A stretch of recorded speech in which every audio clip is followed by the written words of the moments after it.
The ancient Egyptians were considered to be brilliant in medicine, and indeed, archaeologists found a medical book. Imagine mo na sila nakita na tablet na naay mga medical book. Kung sila mga nakita dito, wala ko sa slide. Muna siya ang ilang nadig. Guys, that's the picture of the tablet. Okay? So pag tanaw nila, kung saan may nasuwat, muna siya. Wala ko next slide. Imagine sa kanang nga tablet nag-exist na siya sa panahon ni Moses. Ibutan diha daw, to prevent the hair from turning gray, you anoint your head with blood of black cat, boiled in oil, or with the fat of a rattlesnake. Next, baldness. Kanang mga upo na diha. Saan mga upo na diha? Baldness. Ang giingon diha sa tablet, apply mixture of 6 fats, namely those of the snake, to strengthen it, anoint it with the tooth of the donkey, crushed in honey. Number 3, nasa mga other remedies, includes donkey's dung, lizard's blood, swine's teeth, rotten meat, moisture from pig ears, fly excretions. How do these people know about all of this? Ginsa nila pagkabalo. Guys, so the Bible says, the Lord says, trust me, I am the creator of science. I am the creator of the scientists world. Okay? So tiyanta mo kay, maabot mo gina sa punto sa inyong kinabuhi, na naagin ay mag-dool ninyo. Okay? Guys? Pero before na siya may tabo, unahan sa inyong kaugalingon. Kaya kito, pagantay mo sa kanta ganina, mamaya ito siya. Itong first may kanta ang sagot ito. Ito. I can take you into your word. Guys. So muna siya always na ako isulti sa mga players na akong ipang-disciple. Karon first yun akong approach nila. May ingon ko. You have to make a decision. Kaya ingon ang Bible, everyone will be judged. And when you face the Lord, during the judgment, duwara pwede may tabo. Pwede ka maingon sa Ginoong Lord, mo ni gitudlo sa ako asa pari.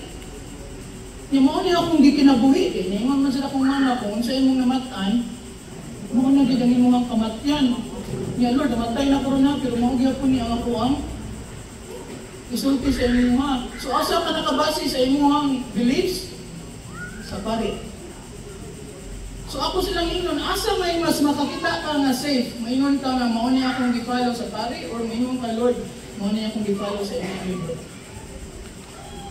Pili. Pili guys. But you can only make the decision today in this soil. When you are in hell, you cannot make decisions anymore. Okay, guys?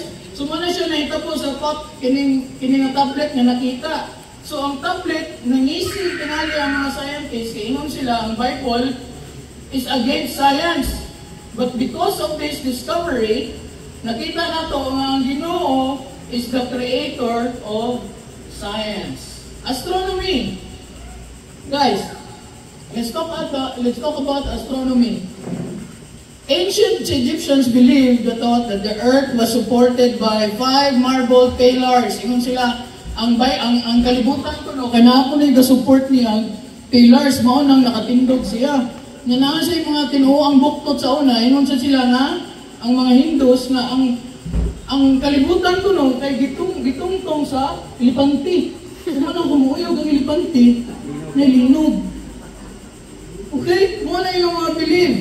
Until that, nobody actually believed that the earth was round until Columbus voyages were exposed. Dili so Columbus ang nag-discover sa nakita na gyud na based akong research naka-conclude gyud ang mga tao nga based sa resulta sa voyage ni Columbus,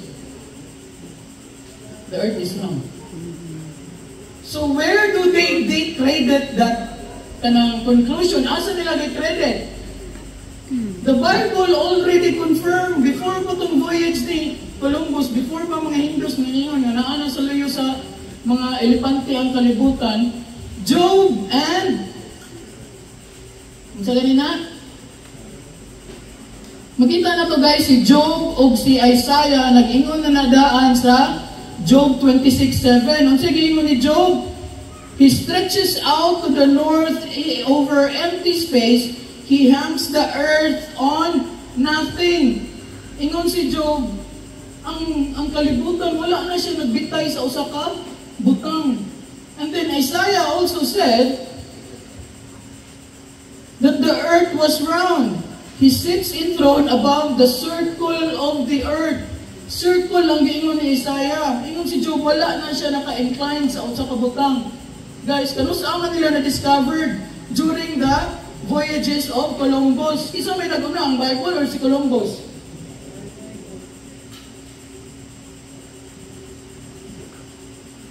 Diba, guys?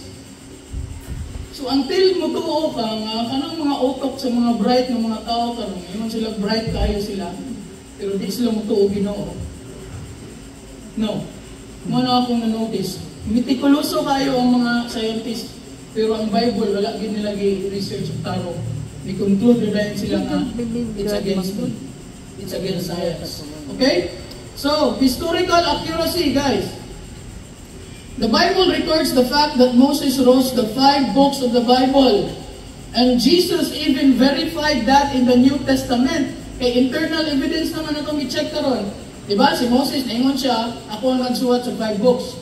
Even Jesus actually confirmed in the New Testament that Moses is really the author of the 5 books. Pero naay mga naay mga scientists karon, naingon gid sila, no, Moses did not wrote the books. There's no evidences. Until one time, there is an archaeologist continued their work in 1887 and they unearthed unsa a TL Armana tablets. Mo na ilahang na dig. Alam ko dahil. So mo na ilang nakita guys. Unsa may nasuhat niya? Number sa kwan? Luto? So what are they? Letters and businesses, transactions between Egyptians and Palestine dated centuries before Moses was even born. And now it's been proven that not only did they written the language, napagin sila mga postal service. Nga mga Shopee sa una. Napadi LBC of GNT. Mga nila na-notice guys, it's a transaction, business transaction. Okay? So, in the book of Daniel, ay, na dito sa historical accuracy. Guys, so unsa nang historical accuracy? Kung magsulti mo kita, magbasa ta sa Bible, the Bible is focused on history. So daghang mga historians karon nga naingon sila, no, I don't believe that Moses and the authors in the Bible are really true historians. Because ang ilang gipang suwat, di ko na mga valid. Okay? Until na-dig kong first na tablet. Second, si Daniel.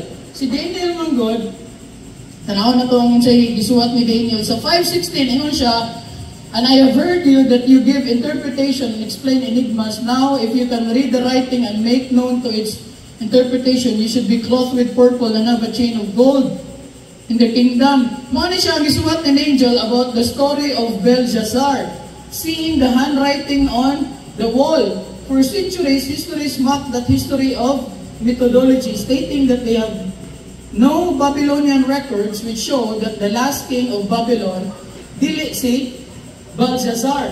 Okay? Ingon man si Daniel nga ang pinakalas na king sa Babylon is Belshazzar. Naapagani na siya yung mga handwriting. Okay? So unsa na ito po? One day, nakadig silang tablet. Mo na ilang nadig guys. Okay? So that tablet was founded by archaeologists which revealed the truth. Okay? Kaya ilang giingon man go, dili si Belshazzar ang last king, kundi si Nabonidus or Nabonidus. So, as a matter of fact, ingon sila, wala di record nga si Belshazzar ang last king. Pero until nadig na nila, gibabasa nila, unsay nitabo diha. One day, the tablet was founded by archaeologists which revealed the truth. Nabonidus was the father of Belshazzar. So, unsa may natabo? ni-claim man sila na dili si Belshazzar ang last king niya. Si Nabonidus niya. Ang nabasa nila diha, father man di ay ni Belshazzar si Nabonidus. So kinsa may first nga maunag king? Dapat ang father. Diba?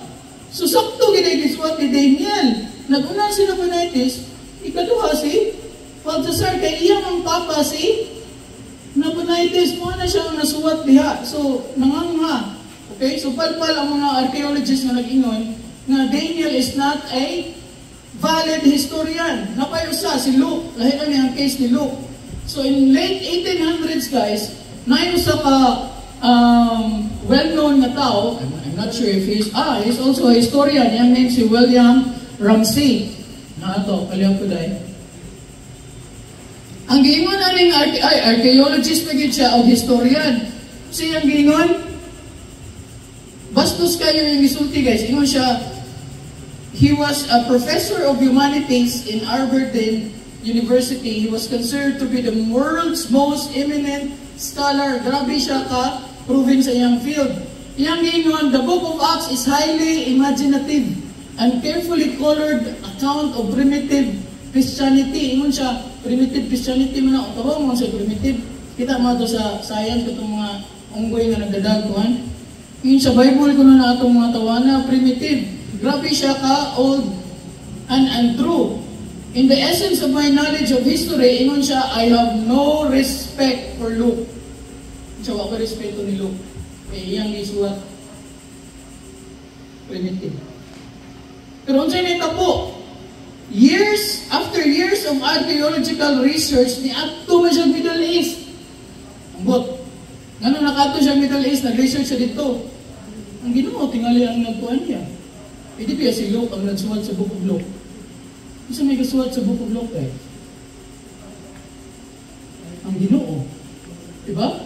So Luke was just inspired by the Spirit. So kung sino po sa iyang archaeological research sa Middle East, he found no historical, geographical errors in the book. And then, unsa pa yung gingon? He also concluded that all 13 New Testament letters attributed to Paul were all authentic. Pagbalik niya, nagsuwat na siya libro, the Book of Luke, the beloved physician. Imagine guys, in which he proclaimed Dr. Luke to be one of the world's foremost historians. Ang una, iyang gibugal-bugalan si Luke. Pero ang Ginoo nang itag pag-agi, giadto siya sa Middle East, nakita niya tanang ebidensya ang isuwat ni Luke are all true. Ano unsa pa ebidensya sa iyang conclusion? Nagsuwat siya ng libro. And he is praising Luke. Guys, so kana ang instance, is that not a work of the Lord? Guys? No. Makakita na tao ang Ginoo, ang grabe ng bugal-bugal niya sa pulong sa Ginoo, dili gina siya musugod, guys. Dili na siya pa maton. Okay? So, after that, yun na si William Ramsey nga, this was after looking carefully on the evidence, yun siya, I take the view that Luke's history is unsurpassed and is very trustworthiness. You may press the words of Luke in degree beyond any other historians, and they will stand the keenest scrutiny and the harshest treatment. Last, we have the prophetic accuracy. So kini siya guys, this is very popular. Okay? But I have to review because I have to also make sure na dili ninyo siya makalimtan. Ang usagyon sa Ginoo sa Bible, makita kita di kini siya mahitabo nga di ni gibuhat sa Ginoo ang iyang mga prophecies nga nahitabo. Ang gisulti sa ubang tao sa Old Testament nahitabo gid siya sa New Testament. Guys, so unsa man ang nakita nato? Naayo siya ka but kinsa ni si Shirley Riley.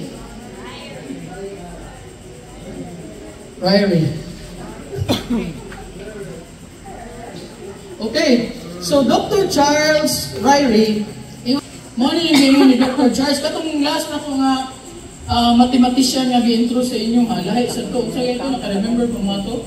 The chances of probability. Ingon si Ryrie nga, it would require 200 billion Earths.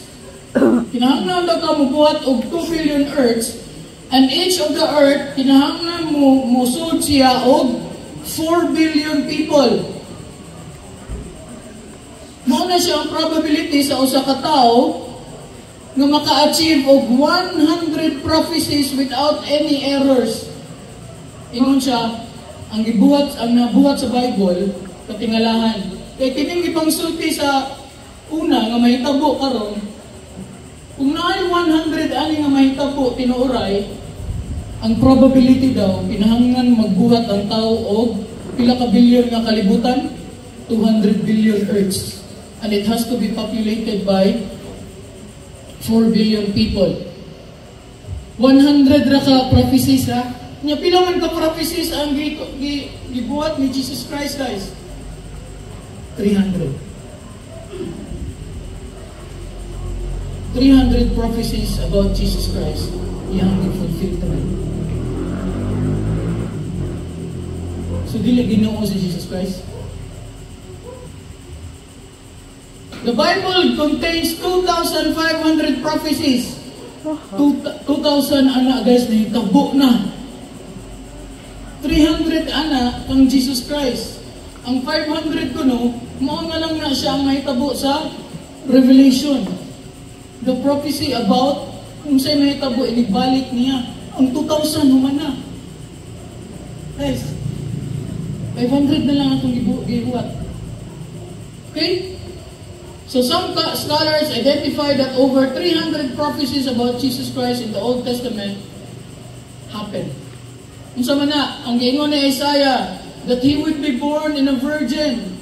Nahitabo siya wa. Si Micah, ingon siya, he will be born in Bethlehem. Asa man na born si Jesus Christ? In Genesis, he will be born in the tribe of Judah. Did it happen? In Psalms, ingon siya, he speaks in parables, and in Zechariah that Jesus will ride in the colt of a donkey. Ano sama na siya? Inig Sunday. Mana ba ang Palm Sunday? Ana. Oh, ano rin. Mga to, nakainom to mga to, nag-donkey si Jesus Christ. Eh, wala ko grab sa una. So, isuwat na siya ni Zechariah, guys. Isaiah also said that Jesus healed broken-hearted. Isaiah says he will be rejected by his own people. In the book of Luke, first na nag-preach si Jesus Christ in Nazareth. Di-reject siya, guys. Okay? And then in Isaiah, ingon siya, he will stand silent before the accusers. And ang iyang sinina daw padungay kamatay kay Iloto. Ito na eh. Kasla. Sige natin? Rape. Itas nuts. Which is may tabo siya, guys. So makita na to based on accuracy, historical accuracy, prophetic accuracy, and also scientific. Wala din nasayop ang Bible, guys. So mo nang giingon ni sa to gaingon ganina. The Bible is 100% accurate. Wala din na siya sayop. It's because from the beginning the Lord already says, I am the one who wrote the Bible. So if we talk about compromise, mana ni siya akong conclusion, guys. The biggest compromise of many professed Christians today, unsa? They're not reading the Bible. So before ito mag-storya, huwag dagang compromise. In the Bible study tomorrow, ganina na. Storya ito about Daniel. I hope that nadunggan ninyong kami, guys. Many professed Christians now, they are attending the church. They are serving the church. They are giving a big amount of money. But they are not reading the Bible. Despite of all the evidences sa ilahang naong, Guys, nakalisot ko na ako yung mga Christian nung ngayon, ako sabay ako tungod sa Bible. Pero ganyan sa man, wala mong tayo gusto-gusto. Isa ikaw usab ni mo ang Bible or ang imong kachat. Kadtong wala di plus nga po ang kasunod sa mga babae. Guys, and I know that maybe some of you here, until today, Plus nimo. is still compromising. If you have not read the Bible, kung wala pa misud sa inyong mga kailang-ilamang mga sales nila, Na nalibang kami wano. nga kung Christian ka, mabasa dyan kag Bible, guys, useless ang atong mga can still make a decision. Mga na nga mga ikalipay, guys. Okay? Okay, many of us here are really seriously putting all of our, maybe all of our time or many part of our time reading the Bible. Okay? Kumakaingon nga ko, excited kayo ni Pastor Chuck. Kung sa'yo sunod? Basta niyo mo diyan. Kung sa'yo sunod, Pastor Chuck? Why? It's because we know that we cannot afford to say we are Christian and we are compromising the source of our Christianity. You still have time, guys. Wala akong always na yun ang sa akong mga batan-on. Musigaw may lang mata, so nakasabot mo sila. Every time mag-Bible study ta, na ay decision. But you can only make the decision while you are standing in this soil. Because when you are already in hell, it will be too late. So I hope that this study today will be able to make and change your mindset. Come on. Okay? Let's pray.